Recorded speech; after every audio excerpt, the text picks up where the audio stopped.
Rencana busuk mertua suami dan pelakor yang memanfaatkan hartaku. Ku buat mereka menyesal seperti sampah.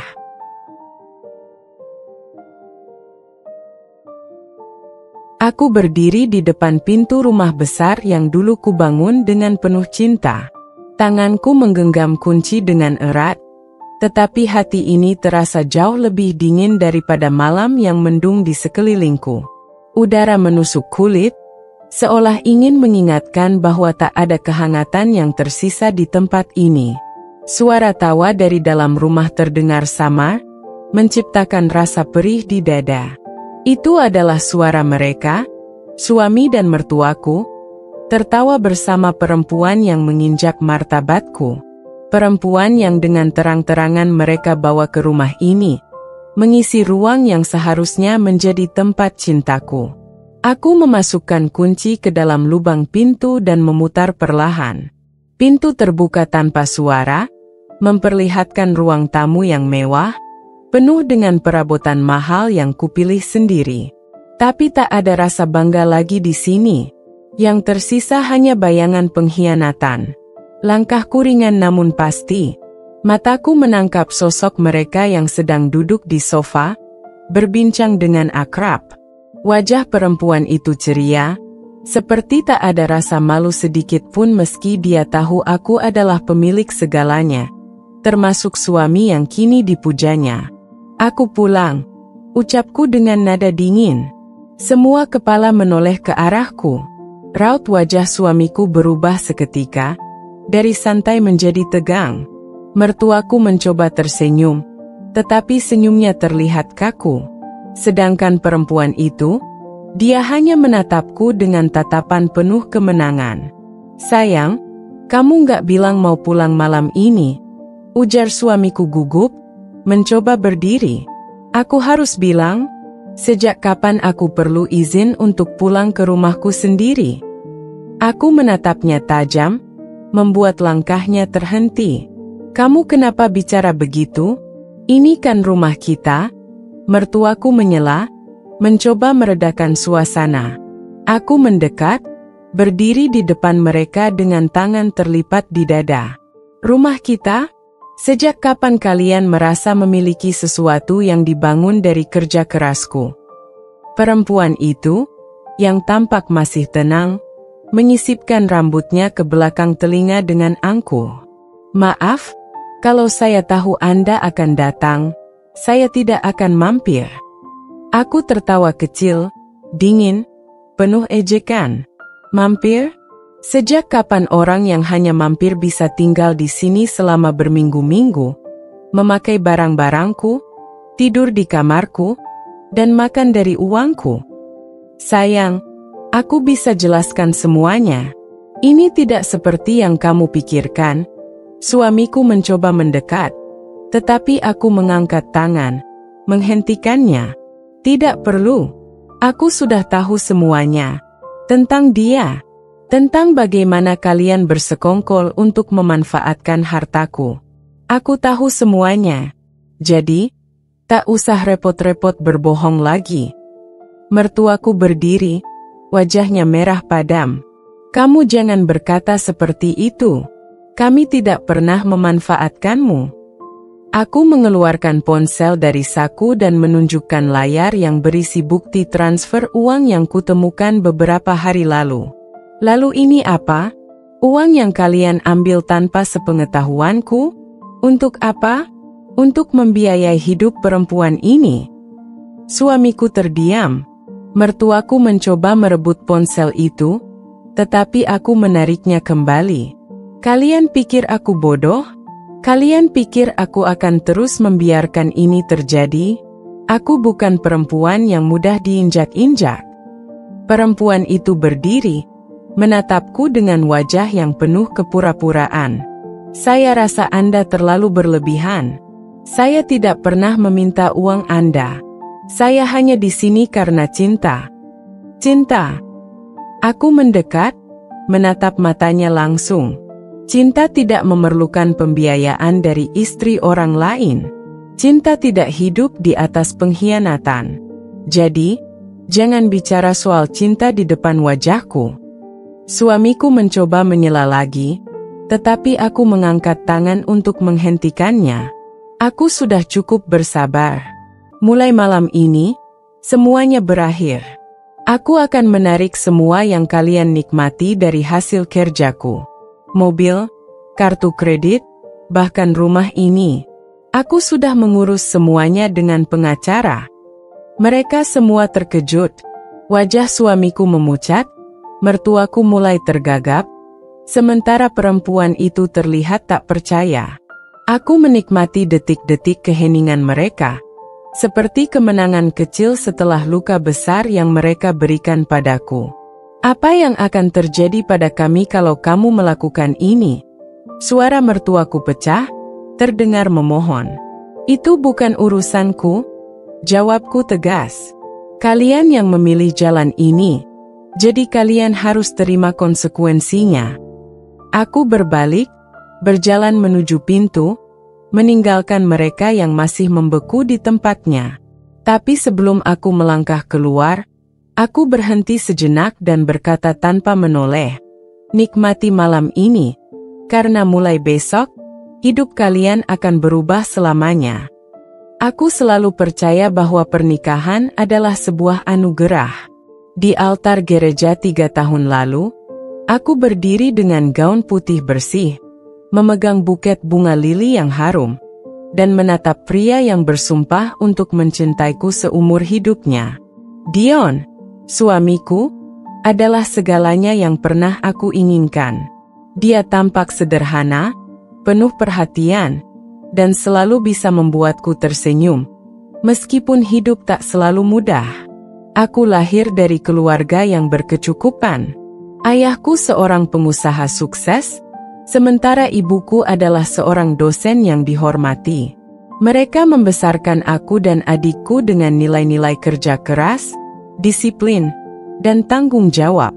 Ketika aku memutuskan untuk menikah dengan Dion, seorang pria biasa yang bekerja sebagai karyawan di sebuah perusahaan kecil, keluargaku sempat ragu. "Kamu yakin, Naila?" tanya ayah, dengan nada lembut tapi tegas. Kehidupan setelah menikah itu tidak hanya tentang cinta. Ada tanggung jawab besar yang harus kalian jalani. Aku yakin, ya. Dion mungkin bukan orang kaya, tapi dia mencintaiku dengan tulus. Kami akan menjalani semuanya bersama. Kedua orang tuaku akhirnya merestui. Meskipun aku tahu ada rasa khawatir yang tetap tersimpan di hati mereka. Tapi aku tidak peduli. Aku yakin dengan pilihanku. Aku percaya pada Dion dan cinta kami. Setelah menikah, aku mengambil alih bisnis keluarga sebagai direktur utama di perusahaan yang diwariskan ayahku. Aku bekerja keras, seringkali mengorbankan waktu tidur dan hiburan, untuk memastikan perusahaan tetap berkembang. Sementara itu, Dion memutuskan berhenti dari pekerjaannya dan membantu mengurus rumah. Keputusan itu awalnya kuanggap bijak, mengingat kami belum memiliki anak, dan aku bisa fokus pada karierku. Hubungan kami awalnya berjalan mulus. Dion adalah suami yang penuh perhatian, selalu mendukungku di setiap langkah. Dia tidak pernah mengeluh, meskipun kehidupannya berubah drastis dari pekerja menjadi seorang suami rumah tangga. Aku, di sisi lain, merasa bangga karena bisa memberikan yang terbaik untuk keluarga kecil kami. Namun, segalanya mulai berubah ketika ibu mertuaku, Bu Ratna, memutuskan untuk tinggal bersama kami setelah ayah mertua meninggal. Aku tidak keberatan.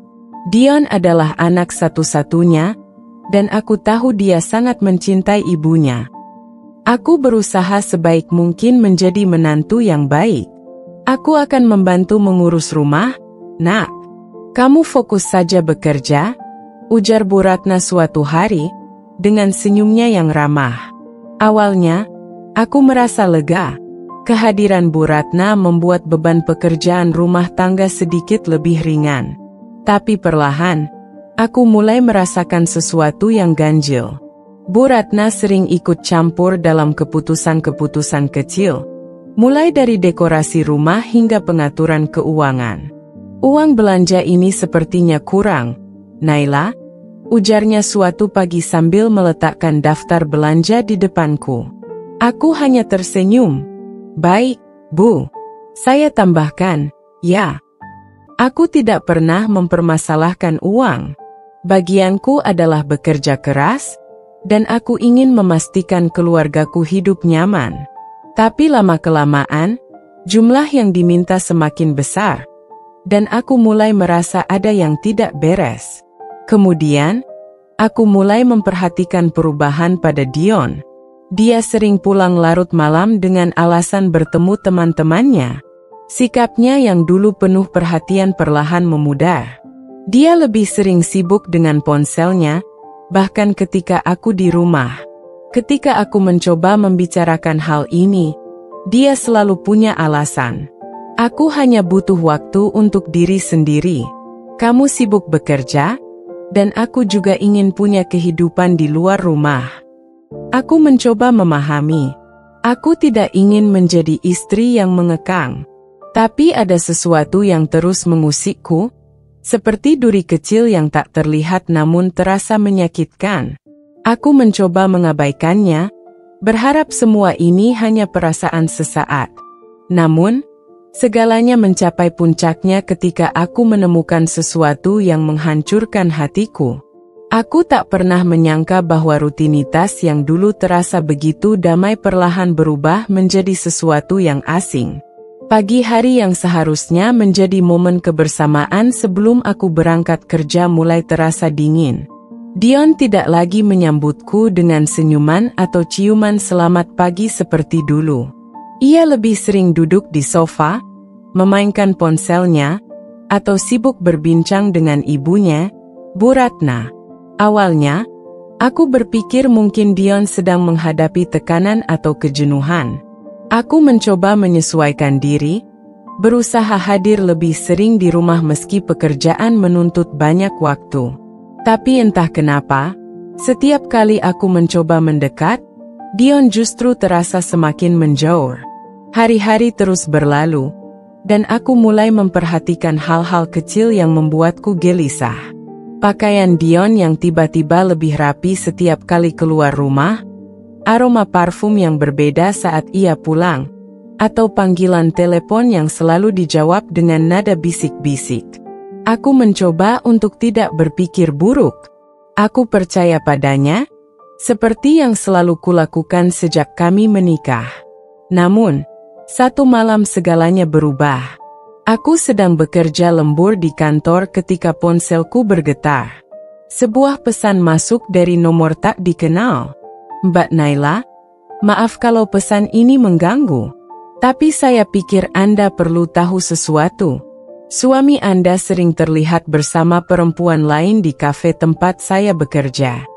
Hatiku berdegup kencang membaca pesan itu. Aku mencoba mengabaikannya, berpikir mungkin ini hanya orang iseng yang ingin merusak rumah tanggaku. Namun, rasa penasaran tak bisa kutahan. Aku membalas pesan itu, bertanya lebih jauh, dan yang kudapatkan hanyalah detail-detail yang membuatku semakin gelisah. Aku pulang malam itu dengan kepala penuh tanda tanya. Dion sudah tidur ketika aku tiba di rumah, tapi ponselnya tergeletak di meja samping tempat tidur. Biasanya aku tidak pernah menyentuh barang-barangnya tanpa izin, tapi kali ini aku merasa harus melakukannya. Tanganku gemetar saat membuka ponselnya. Awalnya, aku tidak menemukan apa-apa, tapi ketika membuka galeri foto, aku terdiam. Ada foto Dion bersama seorang perempuan muda. Mereka duduk berdekatan di sebuah kafe, dengan senyum yang tak bisa kupahami. Perutku terasa mual. Aku memejamkan mata, mencoba menenangkan diri, tapi tangisku mulai pecah tanpa bisa kubendung. Aku menatap wajah Dion yang tertidur lelap, merasa seolah dunia yang kubangun dengan susah payah runtuh seketika. Paginya, aku mencoba mengonfrontasi Dion dengan tenang. Aku tidak ingin membuat keributan tanpa mendengar penjelasannya terlebih dahulu. Dion, Aku ingin tanya sesuatu, ucapku saat kami duduk di meja makan. Dia menatapku, terlihat bingung. Apa? Siapa perempuan itu? Tanyaku sambil menunjukkan foto di ponselnya. Wajahnya berubah pucat. Dia mencoba meraih ponselnya, tapi aku menariknya kembali. Jelaskan, Dion. Itu cuma teman, Naila. Nggak ada apa-apa di antara kami, ujarnya tergesa-gesa. Teman?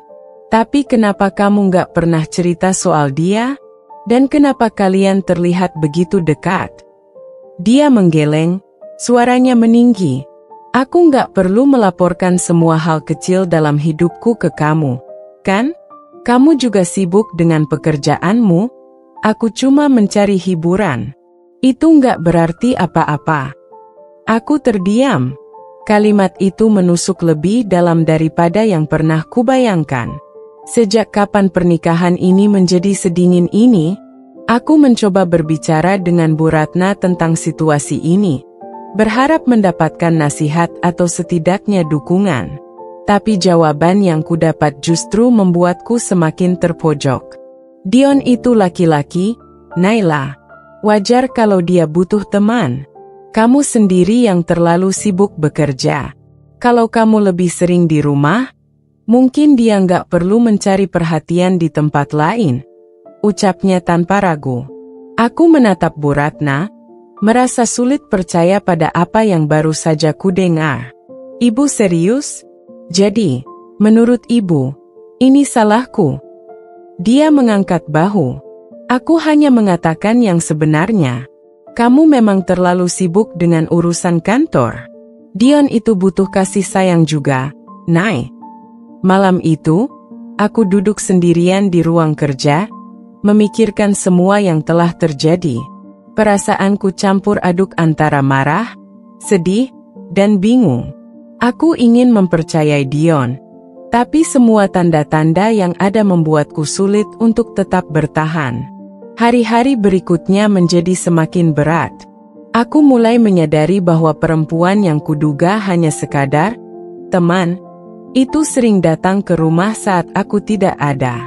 Aku mendapat kabar ini dari Mbak Santi, asisten rumah tangga kami, yang dengan cemas menceritakan semuanya. Mbak, saya nggak mau ikut campur. Tapi perempuan itu sering datang ke sini. Bahkan Bu Ratna kelihatan akrab dengannya. Saya bingung, Mbak, karena saya tahu ini bukan tempatnya, ujar Mbak Santi sambil menunduk. Dadaku terasa sesak. Rasanya seperti diinjak-injak oleh orang yang seharusnya menjadi keluarga. Aku mencoba tetap tegar, tapi di dalam hati, aku tahu aku harus melakukan sesuatu. Aku mulai mengumpulkan bukti-bukti, termasuk catatan keuangan keluarga yang menunjukkan pengeluaran besar yang tak pernah kusetujui. Uang yang aku hasilkan dengan susah payah ternyata digunakan untuk membiayai gaya hidup perempuan itu. Malam itu, aku duduk di ruang kerja dengan semua bukti yang telah kukumpulkan. Foto-foto, laporan keuangan, hingga pesan-pesan dari nomor tak dikenal yang membongkar hubungan Dion dengan perempuan itu. Semua fakta di depan mataku terasa seperti api yang membakar habis kepercayaan yang selama ini kujaga. Aku menatap keluar jendela, melihat bayangan Dion dan Bu Ratna tertawa di ruang keluarga. Suara mereka terdengar samar, seolah tak ada beban yang mereka rasakan. Aku mengepalkan tangan. Sudah cukup. Mereka mungkin mengira aku akan terus diam, tapi malam ini akan berbeda. Aku melangkah keluar dari ruang kerja, membawa dokumen-dokumen itu bersamaku. Langkahku mantap, dan kali ini aku tak akan mundur. Dion, panggilku dengan nada tegas. Dia menoleh, terkejut melihatku berdiri di ambang pintu dengan wajah penuh amarah. Bu Ratna yang duduk di sebelahnya segera ikut menatapku dengan raut bingung. Ada apa, Naila? Kamu kelihatan marah, tanya Dion, mencoba terdengar tenang. Aku meletakkan semua dokumen di meja di depan mereka. Aku ingin kita bicara. Sekarang. Dion melihat dokumen-dokumen itu, lalu menatapku dengan wajah pucat. Apa ini? Ini adalah bukti dari semua pengkhianatanmu. Foto-foto dengan perempuan itu, laporan keuangan yang menunjukkan kamu dan ibu menggunakan uangku untuk membiayai hidup dia. Semua ada di sini, Dion. Semua. Wajah Bu Ratna memerah. Naila, kamu bicara apa? Kamu jangan sembarangan menuduh. Tuduh? Aku punya bukti, Bu. Aku menatap matanya tajam. Perempuan itu datang ke rumah ini saat aku tidak ada. Bahkan ibu tahu dan membiarkan itu terjadi. Uang yang aku hasilkan dengan kerja keras, uang yang seharusnya untuk keluarga kita, kalian gunakan untuk membiayai gaya hidup dia. Apa ini semua salah tuduh, Bu? Bu Ratna membuka mulut, mencoba membela diri, tapi tak ada kata yang keluar. Dion tampak semakin panik, dan aku tahu dia tak punya jalan keluar lagi. Naila, aku bisa jelaskan, ucap Dion akhirnya. Aku memang bertemu dia beberapa kali, tapi itu nggak seperti yang kamu pikirkan. Dia butuh bantuan, dan aku hanya mencoba membantu. Membantu? Aku tertawa sinis. Membantu dengan uang yang bahkan bukan milikmu? Membantu dengan membawa dia masuk ke rumah ini. Kalau memang kamu hanya membantu, kenapa kamu menyembunyikannya dariku? Naila, aku hanya ingin merasa dihargai. Kamu selalu sibuk dengan pekerjaanmu, dan aku merasa terabaikan. Dia hanya teman bicara. Aku nggak bermaksud lebih dari itu, jawab Dion. Suaranya terdengar putus asa. Aku menatapnya lama, mencoba menemukan sedikit penyesalan di matanya. Tapi yang kulihat hanyalah kebohongan lain yang ingin dia tambahkan ke dalam ceritanya. Teman bicara?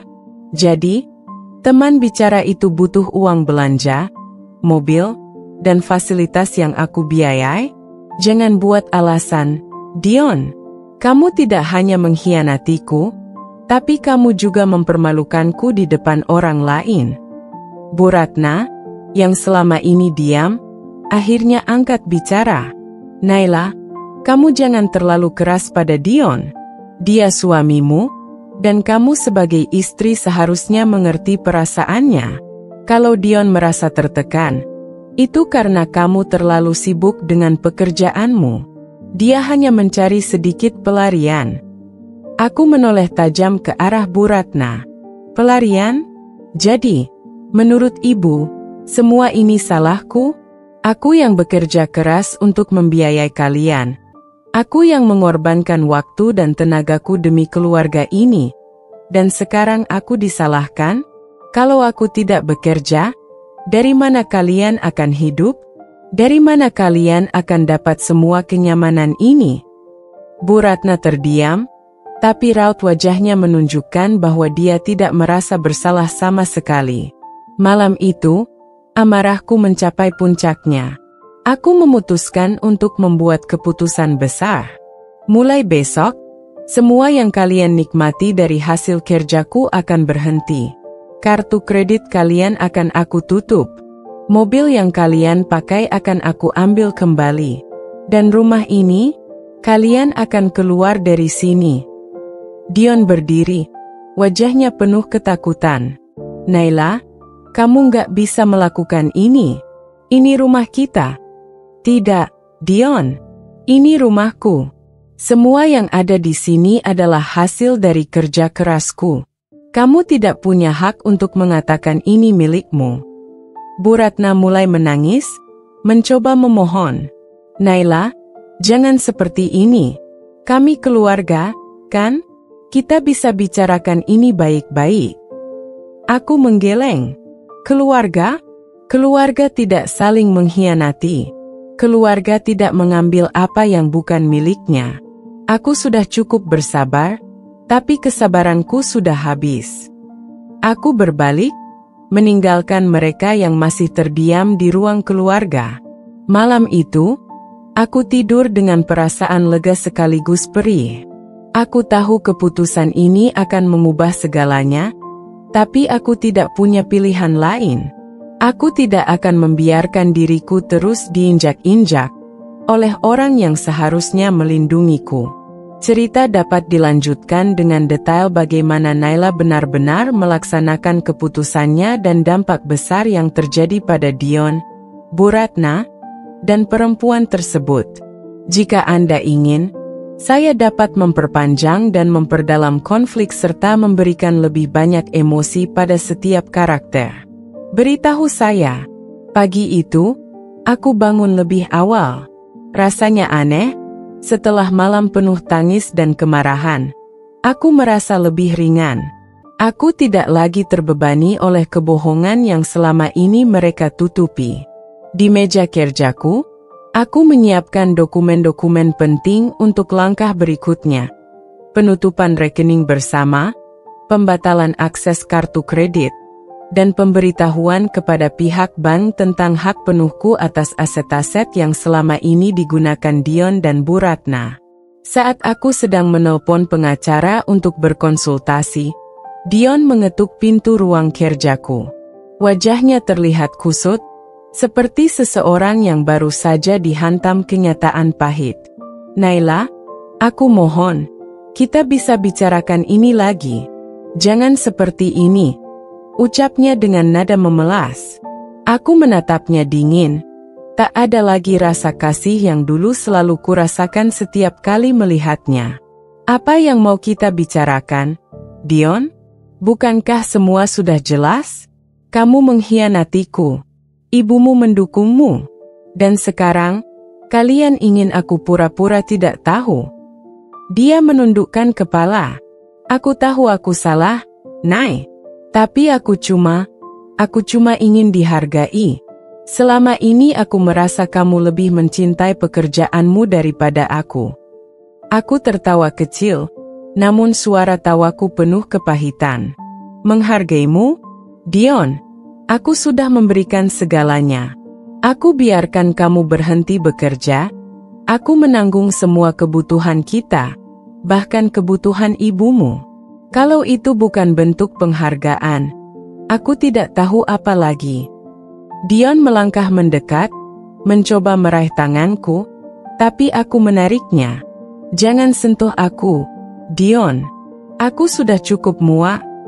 Suara langkah kaki lain terdengar dari arah pintu. Bu Ratna masuk dengan wajah penuh kekhawatiran. Naila, tolong, jangan hancurkan keluarga ini. Dion memang salah, tapi dia suamimu. Kamu harus memberi dia kesempatan kedua. Aku berdiri dari kursiku, menghadapi Bu Ratna dengan tatapan tajam. Kesempatan kedua? Bu, apa ibu sadar apa yang ibu katakan? Selama ini, ibu yang mendukung Dion untuk bertindak seperti ini. Ibu yang membiarkan perempuan itu masuk ke rumahku, makan dari uangku, dan hidup nyaman atas kerja keras yang bukan milik mereka. Dan sekarang ibu minta aku memaafkan semuanya. Bu Ratna mulai menangis, suaranya parau. Naila, kamu terlalu keras. Kamu tahu sendiri hidup Dion tidak mudah. Dia hanya mencari kenyamanan karena merasa kamu terlalu sibuk untuknya. Aku tersenyum sinis, rasa marahku kembali membuncah. Kalau Dion merasa tidak nyaman, dia bisa pergi dari awal. Tidak perlu mencuri apa yang bukan miliknya. Dan ibu, sebagai seorang ibu, bukannya meluruskan anak ibu, malah mendukung kebohongannya. Luar biasa sekali kalian ini. Aku berjalan melewati mereka, menuju dapur untuk mengambil segelas air. Hatiku terasa sesak, bukan karena kehilangan mereka, tapi karena kecewa pada diriku sendiri yang selama ini terlalu buta oleh cinta. Dion mengikutiku, kali ini dengan nada suara yang lebih tinggi. Naila, kamu tahu nggak kalau kamu sebenarnya juga salah? Kamu terlalu sibuk dengan dunia kamu sendiri. Kamu nggak pernah ada buat aku. Jadi jangan sok suci di sini. Aku berhenti di tengah langkahku, berbalik, dan menatapnya tajam. Sibuk? Ya, aku sibuk, Dion. Aku sibuk bekerja untuk memberikan hidup yang layak buat kita semua. Kalau kamu merasa aku kurang ada untukmu, kenapa kamu tidak bicara? Kenapa kamu memilih cara ini, mengkhianatiku, merusak kepercayaan yang kita bangun? Dan sekarang kamu malah menyalahkanku? Hebat sekali. Dion terdiam, tak bisa membalas. Aku melanjutkan dengan nada dingin. Aku tidak akan berubah pikiran. Mulai hari ini, kalian berdua harus keluar dari rumah ini. Aku akan memberimu waktu 3 hari untuk mencari tempat tinggal lain. Setelah itu, aku tidak ingin melihat wajah kalian lagi. Bu Ratna jatuh terduduk di kursi, menangis terseduh-seduh. Naila, ibu mohon. Ibu tidak punya tempat lain. Tolong, jangan usir kami. Tangisannya tidak lagi membuatku tersentuh. Selama ini, aku telah memberikan segalanya tanpa meminta balasan. Namun, mereka membalasnya dengan penghinaan. Ibu punya anak yang ibu bela mati-matian. Minta Dion bertanggung jawab atas hidupnya dan hidup ibu. Aku sudah cukup berbuat baik. Malam itu, aku menghubungi Mbak Santi, memberitahunya untuk mengambil libur panjang. Aku tidak ingin dia terjebak dalam drama ini. Aku juga mengirim pesan kepada beberapa rekan kerja untuk mempersiapkan diriku menghadapi konsekuensi yang mungkin terjadi. Hari-hari berikutnya, Dion dan Bu Ratna mencoba berbagai cara untuk membujukku, dari permohonan, tangisan, hingga ancaman. Tapi hatiku sudah mati rasa. Aku memutuskan bahwa ini adalah waktuku untuk berdiri tegak dan melindungi diriku sendiri. 3 hari kemudian, aku pulang dari kantor dan menemukan rumah itu kosong.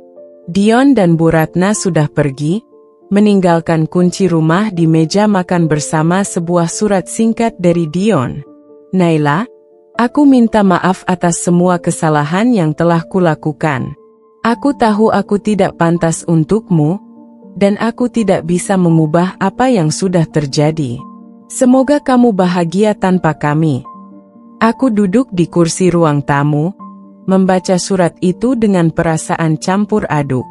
Tidak ada kebahagiaan atau kepuasan dalam kepergian mereka, hanya kehampaan yang perlahan menggantikan luka di hatiku.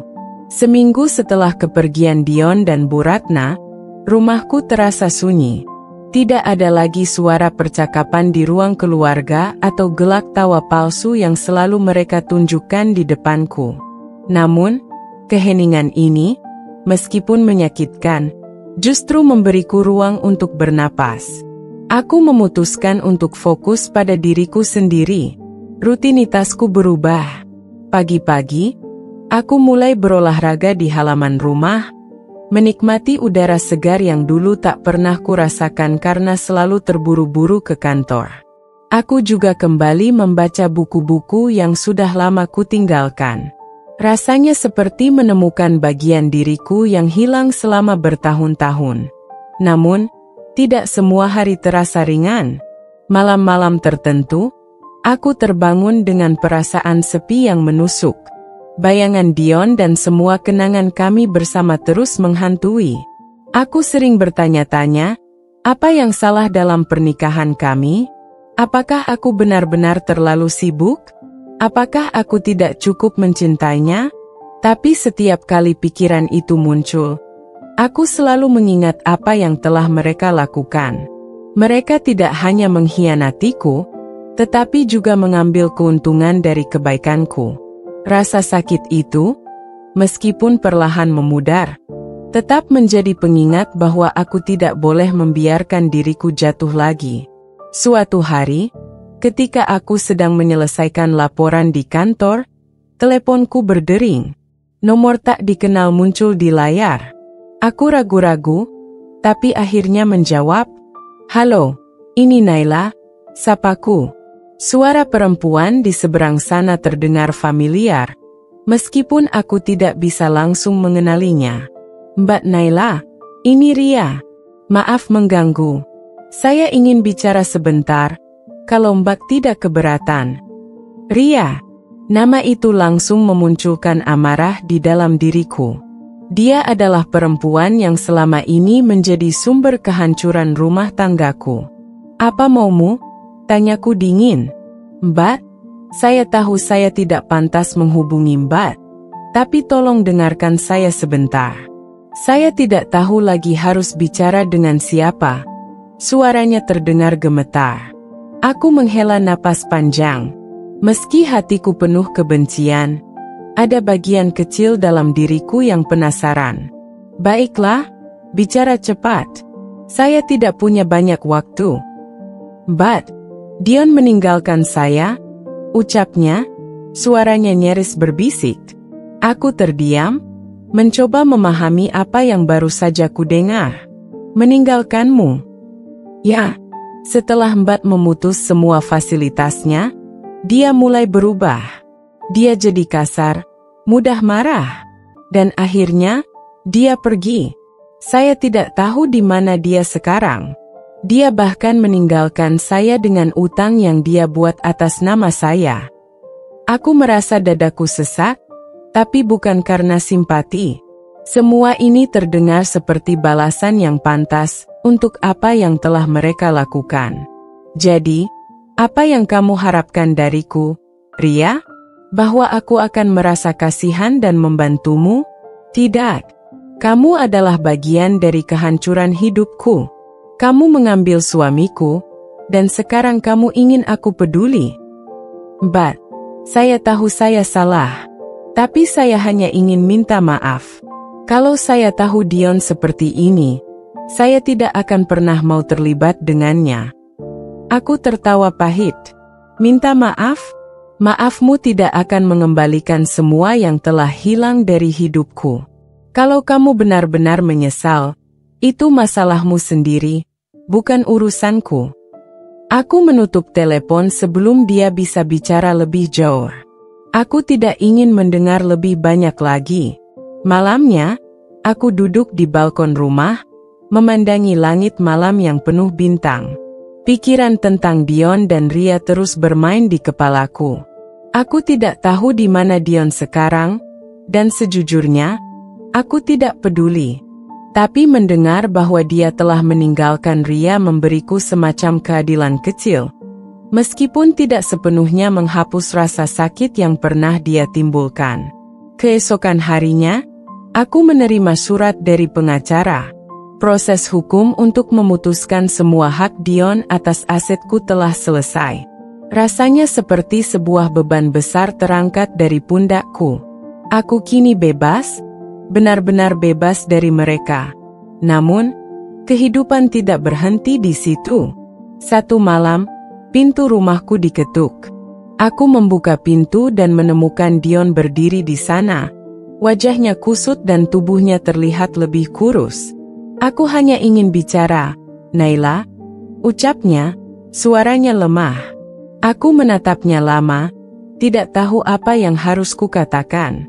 Semua emosi yang pernah kurasakan, marah, sedih, kecewa, seolah kembali mengalir. Tapi kali ini, aku lebih kuat. Kamu tidak punya hak untuk datang ke sini, ujarku akhirnya. Aku tahu. Tapi aku tidak punya tempat lain. Aku kehilangan segalanya, Naila. Aku menyesal. Aku benar-benar menyesal, katanya sambil mencoba mendekat. Aku mengangkat tangan, menghentikannya. Kamu menyesal bukan karena kehilangan aku. Kamu menyesal karena kehilangan kenyamanan yang aku berikan. Jangan salahkan aku atas kehancuran hidupmu. Itu pilihanmu sendiri. Dion terdiam, matanya mulai berkaca-kaca. Aku tahu aku tidak pantas meminta apa-apa darimu. Tapi aku hanya ingin minta maaf, Nay. Aku sudah menghancurkan semuanya. Aku menatapnya, mencoba mencari kejujuran dalam kata-katanya. Tapi meskipun dia terdengar tulus, aku tahu aku tidak bisa kembali ke masa lalu. Dion, aku sudah memaafkanmu. Tapi itu tidak berarti aku akan menerima kamu kembali. Hidupku sudah cukup hancur karena kamu. Aku tidak akan memberimu kesempatan untuk melakukannya lagi. Aku menutup pintu tanpa mendengar jawabannya. Tanganku gemetar, tapi aku merasa lebih kuat dari sebelumnya. Ini adalah awal baru untukku, dan aku tidak akan membiarkan siapapun menghancurkannya lagi. Malam itu, setelah aku menutup pintu di hadapan Dion, aku berdiri lama di ruang tamu. Perasaanku campur aduk, lega karena aku telah menolak Dion, tetapi juga ada perasaan aneh yang sulit kujelaskan. Aku tahu aku telah melakukan hal yang benar, tetapi melihatnya dalam kondisi seperti itu membuat hatiku terasa sedikit perih. Hari-hari berikutnya berlalu tanpa kabar lagi dari Dion. Aku mencoba fokus pada hidupku sendiri, tetapi kenangan masa lalu terus muncul, terutama saat aku melihat sudut-sudut rumah yang penuh dengan jejak kebersamaan kami dulu. Aku bertanya-tanya, apa yang sebenarnya dia pikirkan selama ini? Bagaimana dia bisa menghancurkan semuanya dengan begitu mudah? Suatu sore, saat aku baru pulang dari kantor, seorang tetangga mengetuk pintuku. Naila, maaf mengganggu. Tadi saya lihat seseorang duduk di depan taman dekat rumahmu. Sepertinya dia suamimu. Dia terlihat tidak baik. Mungkin kamu perlu melihatnya. Aku menghela napas panjang, merasa lelah dengan situasi ini. Tetapi rasa ingin tahuku menang. Aku mengambil jaket dan berjalan ke arah taman. Di sana, di bangku taman yang nyaris gelap, aku melihat Dion duduk dengan kepala tertunduk. Wajahnya semakin kurus, rambutnya berantakan, dan pakaian yang dikenakannya terlihat lusuh. Aku berdiri beberapa langkah darinya, ragu apakah aku harus mendekat. Naila, panggilnya tanpa mengangkat kepala, seolah dia tahu aku ada di sana. Aku tidak menjawab. Aku hanya berdiri diam, menunggu dia melanjutkan. Aku tidak punya siapa-siapa lagi, ucapnya dengan suara pelan. Ibu pergi ke rumah saudara kami di kampung karena tidak tahan hidup seperti ini. Aku kehilangan semuanya. Semua ini salahku. Aku melangkah mendekat, tapi tetap menjaga jarak. Kamu sendiri yang memilih jalan ini, Dion. Kamu tahu konsekuensi dari setiap keputusanmu. Dia mengangguk perlahan, lalu mendongak menatapku. Aku tahu, Nay. Dan itu yang membuatku tidak bisa berhenti menyesal. Aku punya segalanya. Aku punya istri yang luar biasa, rumah yang nyaman, hidup yang lebih baik dari yang pernah kubayangkan. Tapi aku menghancurkannya dengan tanganku sendiri. Aku terdiam, membiarkan dia melanjutkan. Awalnya, aku hanya merasa iri. Kamu selalu sibuk, selalu terlihat hebat. Sementara aku merasa kecil. Aku merasa tidak berarti. Lalu perempuan itu datang, memberikan perhatian yang aku pikir hilang darimu. Aku bodoh, Nay. Aku tidak sadar bahwa semua yang aku butuhkan sebenarnya sudah ada di depan mataku. Aku menghela napas panjang, mencoba meredam emosi yang kembali muncul. Dion, aku tidak bisa mengubah apa yang sudah terjadi. Kamu menghancurkan kepercayaan yang kita bangun selama bertahun-tahun. Dan itu tidak akan pernah sama lagi. Aku tahu, katanya dengan mata berkaca-kaca. Aku tidak berharap kamu akan memaafkanku. Aku tidak layak untukmu, Nay. Aku hanya ingin kamu tahu, aku menyesal. Dari lubuk hatiku yang paling dalam, aku menyesal. Tangisnya pecah, dan aku tidak tahu harus berkata apa. Melihatnya dalam kondisi seperti ini membuatku merasa kosong. Dion, ucapku akhirnya, aku sudah memaafkanmu. Bukan untuk kamu, tapi untuk diriku sendiri. Aku tidak ingin hidup dalam dendam. Tapi memaafkan bukan berarti aku bisa kembali padamu. Dia mengangguk, meski air matanya terus mengalir. Aku mengerti. Aku tidak pantas meminta apa-apa lagi darimu. Aku berjalan mendekat, duduk di sebelahnya.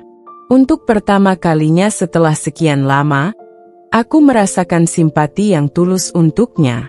Kamu masih punya kesempatan untuk memperbaiki hidupmu, Dion.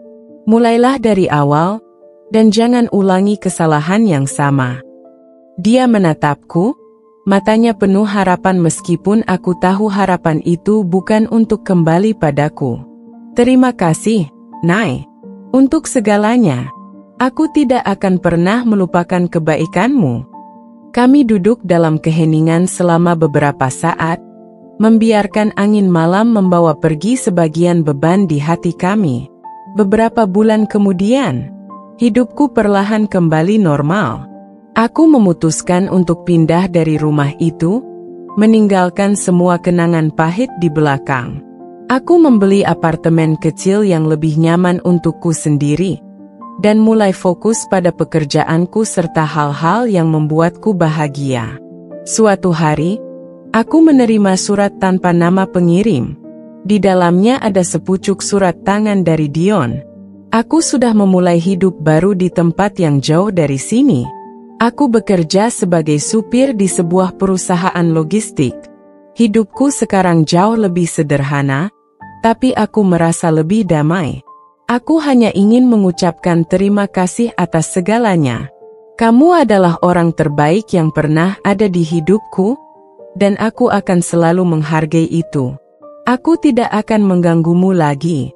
Aku hanya berharap kamu menemukan kebahagiaan yang layak kamu dapatkan.